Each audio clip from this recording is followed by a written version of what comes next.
নমস্কাৰ। আহকচোন অকণমান সময় উলিয়াই বিশিষ্ট অভিনেত্ৰী প্ৰস্তুতি পৰাশৰৰ কণ্ঠত অপেক্ষা এক অনুভৱৰ সোৱাদ লওঁ। অনুভৱৰ কথা ভৈৰৱজ্যোতি ভূঞাৰ আৰু সংগীত ব্যৱস্থাপনা কৰিছে ডেনিছ চহৰীয়া। অপেক্ষা। মৰিচিকা খেদি ফুৰা, সুখৰ পাছত দৌৰি ফুৰা আমি আজি সঁচাকৈ ভাগৰুৱা। অমাৱস্যাৰ নিশা যেনেকৈ জন্তুৱে খেলে লুকা ভাগু পোহৰ আৰু আন্ধাৰৰ লগত, আমি মানৱ জাতিয়েও খেলিবলগীয়া হৈছে লুকা ভাগু জীৱন আৰু মৰণৰ লগত।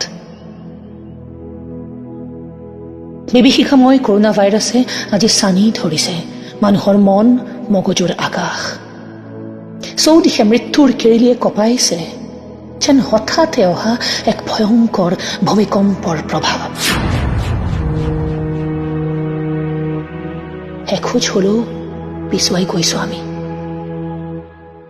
যেন সন্মুখত ৰৈ আছে ভয়ংকৰ প্ৰলয়। নেহাৰো নেভাগৰো, হাৰিব শিকা নাই অসমীয়াই, নাভাগৰে কেতিয়াও অসমীয়াই। কাৰণ যুঁজাৰ আন এটা নাম অসমীয়া।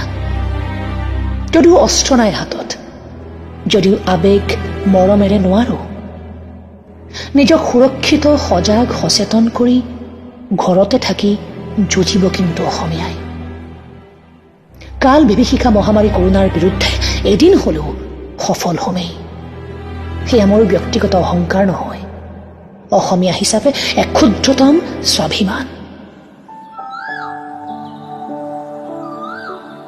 কুলি কেতেকীয়ে মুক্ত মনে বিচৰণ কৰিছে আকাশত, মানৱ জাতিক বন্দী কৰি ঘৰৰ ভিতৰত। আজি পৃথিৱীৰ অসুখ কোনো ডাক্তৰ কবিৰাজ নাই, কিন্তু আমি সকলোৱে লকডাউন মানি আহকচোন পৃথিৱীৰ কাৰণে একোজন ডাক্তৰ কবিৰাজ হওঁ।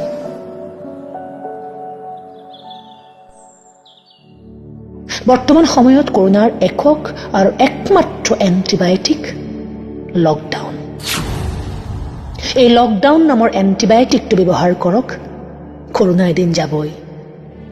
কিন্তু কৰোণাই আমাক শিকাই থৈ যাব এখন প্ৰদূষণমুক্ত পৃথিৱীৰ সংজ্ঞা, এখন হিংসা অন্যায়মুক্ত পৃথিৱীৰ সংজ্ঞা, এখন প্ৰকৃত সেউজীয়া ধৰণীৰ সংজ্ঞা, প্ৰকৃত ধৰ্ম যে মানৱ ধৰ্ম তাৰ সংজ্ঞা, অৰ্থই যে সৰ্বস্ব নহয় তাৰো সংজ্ঞা, সময়ৰ সৎব্যৱহাৰৰ সংজ্ঞা, মুঠতে জীৱন জীৱন আৰু জীৱনৰ সংজ্ঞা।